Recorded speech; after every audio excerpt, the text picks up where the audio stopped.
हम देख लेते हैं क्या है। क्वेश्चन है कि एक बच्चे की कॉपी में लिखने में विपरीत छवियां, दर्पण छवि आदि जैसी गलतियां मिलती हैं। इस प्रकार का बच्चा लक्षण प्रदर्शित कर रहा है। सही उत्तर होगा आपका अधिगम में अशक्तता। क्वेश्चन 2 है, जब बच्चा फेल होता है तो इसका तात्पर्य है। सही उत्तर होगा व्यवस्था फेल हुई है। देखिए ये आपका प्रीवियस ईयर का क्वेश्चन है, ये 2013 में भी पूछा गया क्वेश्चन है। आइए अगला क्वेश्चन देखते हैं क्या है हमारा। शिक्षण अधिगम प्रक्रिया की अवधारणा करते समय राष्ट्रीय पाठ्यचर्या की रूपरेखा 2005 निम्न में से किसके महत्व पर बल देती है। तो सही उत्तर आपका होगा सक्रिय जुड़ाव और बातचीत। अगला क्वेश्चन देखते हैं क्या है हमारा। एनसीएफ 2005 के अनुसार गलतियां इस कारण महत्वपूर्ण होती हैं। सही उत्तर होगा आपका यह बच्चे के विचार को अंतर्दृष्टि उपलब्ध कराती है तथा समाधानों को पहचानने में सहायता करती हैं। आइए अगला क्वेश्चन देखते हैं क्या है हमारा। अगला क्वेश्चन है, राष्ट्रीय शिक्षा नीति 2020 में प्रस्तावित समय 360 डिग्री बहुआयामी उन्नति पत्र को क्या दर्शाना चाहिए। तो यह देखते हैं सही उत्तर होगा विद्यार्थियों की संज्ञानात्मक, भावात्मक व मनोगत्यात्मक आयामों में प्रगति। क्वेश्चन अगला देख लेते हैं क्या है। एक अध्यापिका शिक्षण अधिगम प्रक्रिया में विद्यार्थियों को सहपाठियों से अंतःक्रिया कराकर एवं सहारा देकर अध्यापन करती है। यह शिक्षण अधिगम की प्रक्रिया किस पर आधारित है।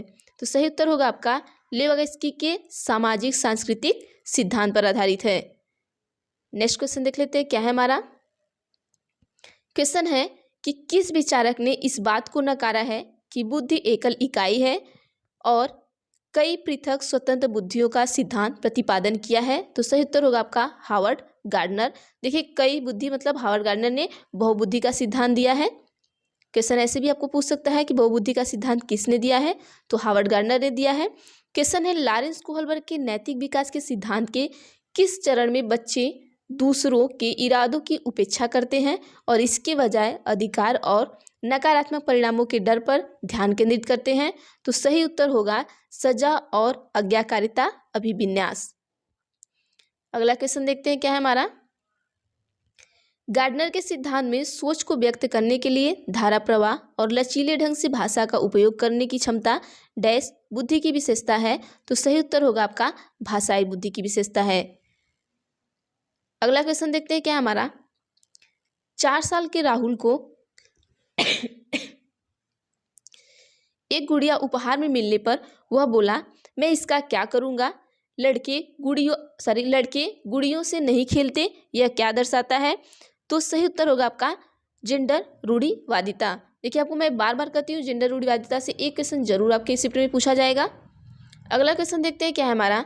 सीखने के आकलन के बजाय सीखने के लिए आकलन सुनिश्चित करने के लिए एक शिक्षक को चाहिए कि वह, सही उत्तर होगा अधिगम की दैनिक प्रक्रिया में आकलन को शामिल करें। अगला क्वेश्चन देखते हैं क्या है हमारा। जटिल परिस्थितियों को संसाधित करने में शिक्षक बच्चों की सहायता कर सकता है। सही उत्तर होगा कार्य को छोटे छोटे हिस्सों में बांटने के बाद निर्देश लिखकर। आइए अगला क्वेश्चन देखते हैं क्या हमारा। किस अवस्था में बच्चे का प्रतीकात्मक खेल बढ़ता है तथा संज्ञानात्मक विकास को समर्थन देता है। सही उत्तर होगा प्रारंभिक बाल्यावस्था। अगला क्वेश्चन देख लेते हैं। अधिगम का कौन सा सिद्धांत यह बताता है कि सीखने हेतु कार्य को दोहराना आवश्यक है। तो सही उत्तर आपका हो जाएगा अनुभवजन्य अधिगम सिद्धांत। आइए अगला क्वेश्चन देखते हैं क्या हमारा। लेवागस्की के सिद्धांत के अनुसार हमारी संज्ञानात्मक संरचनाओं की बनावट व हमारी संज्ञानात्मक प्रक्रियाओं में बदलाव किसके द्वारा होता है। सही उत्तर होगा सांस्कृतिक उपकरण के द्वारा होता है। आइए अगला क्वेश्चन देखते हैं क्या है। बाल केंद्रित कक्षा कक्ष में विद्यार्थी, सही उत्तर होगा ज्ञान के सक्रिय निर्माता है। अगला क्वेश्चन देख लेते हैं। कोहलबर्ग के किस चरण में व्यक्ति तर्क करते हैं कि सही कार्यवाही विवेक के स्वचुने हुए नैतिक सिद्धांतों द्वारा परिभाषित की जाती है। तो सही उत्तर होगा आपका सार्वभौमिक नैतिक सिद्धांत अभिविन्यास। अगला क्वेश्चन देख लेते हैं क्या है।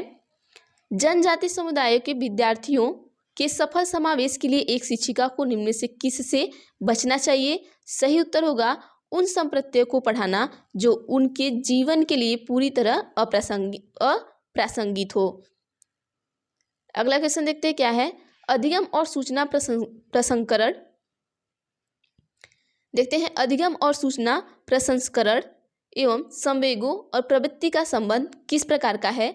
सही उत्तर होगा अधिगम और सूचना प्रसंस्करण संवेगों से काफी हद प्रभावित होते हैं। अगला क्वेश्चन देखते हैं।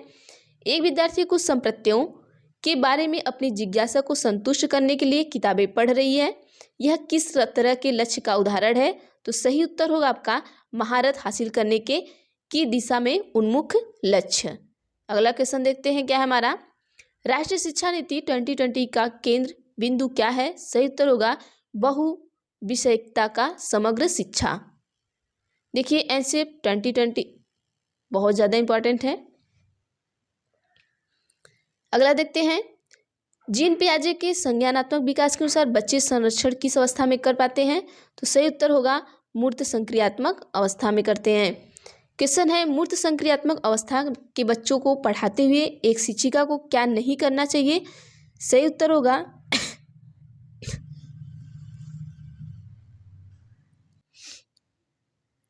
आइए देख लेते हैं। सही उत्तर होगा हमारा ऐसी समस्याएं देना जिनमें अमूर्तता की आवश्यकता हो। आइए अगला क्वेश्चन देखते हैं क्या है। एक प्रगतिशील कक्षा में अधिगम सही उत्तर होगा आपका अंतःक्रिया व संवाद द्वारा होता है। क्वेश्चन है मूल्यांकन का उद्देश्य क्या है। उत्तर होगा अधिगमकर्ताओं को सीखने की प्रक्रिया में मदद करने के तरीके खोजना। क्वेश्चन है एक समावेशी कक्षा में सही उत्तर होगा विद्यार्थी समतापूर्ण तरीके से बढ़ते और विकसित होते हैं। नेक्स्ट क्वेश्चन देखते हैं क्या है। आर्थिक रूप से कमजोर वर्ग के विद्यार्थियों की शिक्षा में संबंध में शिक्षा का अधिकार अधिनियम 2009 के खंड 12 द्वारा निम्नलिखित में से किसकी सिफारिश की गई थी। तो सही उत्तर होगा निजी विद्यालयों में आरक्षण। अगला क्वेश्चन देखते हैं क्या है हमारा। निम्नलिखित में से कौन सी अधिगम अक्षमता गणितीय गणना करने की क्षमता के सीधे प्रभावित करती है। तो सही उत्तर होगा डिसकैलकुलिया। देखिए डिसकैलकुलिया, डिसलेक्सिया, डिसग्राफिया, डिस्फेजिया, ये सारे विकार आप एक बार जरूर पढ़कर जाएंगे। आपके first shift and second shift दोनों में पूछे जा रहे हैं। क्वेश्चन है प्रतिभाशाली विद्यार्थियों की आवश्यकताओं को पूरा करने के लिए निम्नलिखित में से कौन सी एक प्रभावी रणनीति है। तो सही उत्तर होगा उन्हें चुनौतीपूर्ण और उच्च क्रम के कार्य सौंपें। अगला क्वेश्चन है विद्यार्थियों को स्वच्छता के लिए प्रेरित करने हेतु उन्हें स्वच्छता समिति का सदस्य बनाना प्रतिबिंबित करता है। सही उत्तर होगा प्रेरणा की सामाजिक सांस्कृतिक संकल्पनाएं। अगला देखते हैं क्या है हमारा। तो देखिए आज के लिए बस इतना ही, हमें इतने ही क्वेश्चन मिले हैं। तो नेक्स्ट और देखिएगा हम यहाँ पे आपको बता देते हैं कि कहाँ से कैसे कैसे कुछ क्वेश्चन ऐसे हैं जो आपको हम बता देते हैं कि कहाँ से कैसे क्वेश्चन पूछे जा रहे हैं। देखिए यहाँ पर आपका एसएसटी से कुछ क्वेश्चन आया था। तो एसएसटी से हम क्वेश्चन देख लेते हैं क्या आया था। आपका ज़्यादा से ज़्यादा एसएसटी से आपका संविधान से क्वेश्चन पूछा गया था। तो आप संविधान को पढ़ कर जाइएगा। और उष्णकटिबंधीय इससे क्वेश्चन आए थे। और आपके यहाँ पर संविधान से आए थे, उष्णकटिबंधीय से क्वेश्चन ज़्यादा से ज़्यादा पूछे गए थे। और संविधान से आपके 3-4 क्वेश्चन पूछे जाते हैं और पूछे भी गए थे। उष्णकटिबंधीय से एक क्वेश्चन आया था। और उसके बाद आपका हम देख लेते हैं संस्कृत से। तो संस्कृत में से भी आपको एक छंद पूछा गया था। ये कौन सा छंद है जो आपके पैराग्राफ में पूछा जाता है, वहाँ से पूछा गया था। और जो पैराग्राफ दिया गया था उसमें आपको पैराग्राफ में मान लीजिए एक छंद से आया था। और यहाँ पे आपको पर्यायवाची ऐसे करके आया था। और आपको यहाँ से ये 2 क्वेश्चन आया था। उसके बाद हम और देख लेते हैं कि ईवीएस में क्या आया था। ईवीएस में भी कुछ ऐसे ही क्वेश्चन आए थे।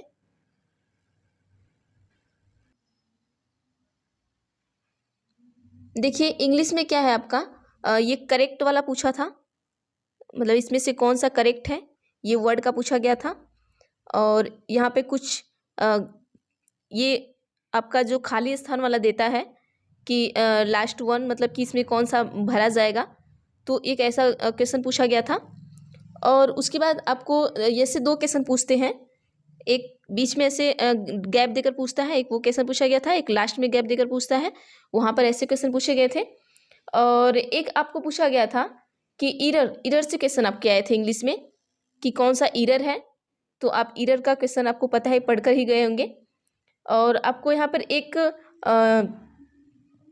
अंडरलाइन देकर पूछा था कि इसमें क्या है, मतलब कि नाउन है, प्रोनाउन है, एडजेक्टिव है, इस तरीके से क्वेश्चन आया था। और आपको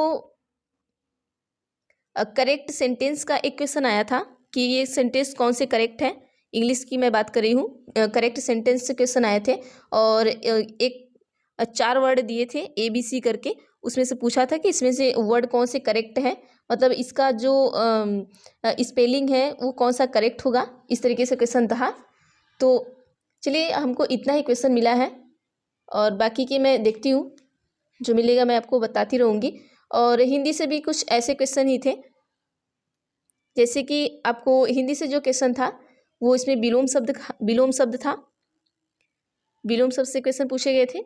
और आपको तत्सम पूछा गया था, तत्सम पूछा गया था, उपसर्ग पूछा गया था, ठीक है। और आपको यहाँ पर संधि पूछा गया था। देखिए ये सारे आपके फिक्स क्वेश्चन हैं, यहाँ से आते ही आते हैं। और शुद्ध वर्तनी पूछा गया था, ठीक है, शुद्ध वर्तनी आपका पूछा गया था। समास हो गया, यहाँ से क्वेश्चन आया था। पर्यायवाची से क्वेश्चन आया था, ये मैंने आपको बता दिया। इसी तरीके से जो आपके कुछ वाक्य होते हैं कि मतलब ये वाक्य सही है या ये गलत है, उसमें से क्वेश्चन आए थे कि जैसे कि यहाँ पर जो वाक्य दिए गए हैं उनमें से कौन सा वाक्य सही है, 4 वाक्य लिख दिए गए हैं तो इनमें से कौन सही है, ऐसे क्वेश्चन आपको आए थे। और योग रूढ़ से भी क्वेश्चन पूछे गए थे आपको हिंदी में। और इंग्लिश का मैंने आपको बता ही दिया कि वर्ब में से कुछ क्वेश्चन थे, मतलब कि कौन सा सही गलत है इसमें भी था, पर्यायवाची था इसमें भी था, मतलब जैसे सेम हिंदी का होता है वैसे इंग्लिश में भी 1-2 क्वेश्चन ऐसे ही पूछे गए थे। तो चलिए, आज के लिए बस इतना ही, बाकी हम नेक्स्ट देखते हैं। जैसा कि आपका कल एग्ज़ाम नहीं है तो मैं कल आपको मैराथन चलाऊँगी, तो आप मैराथन ज़रूर देखिएगा आप सभी।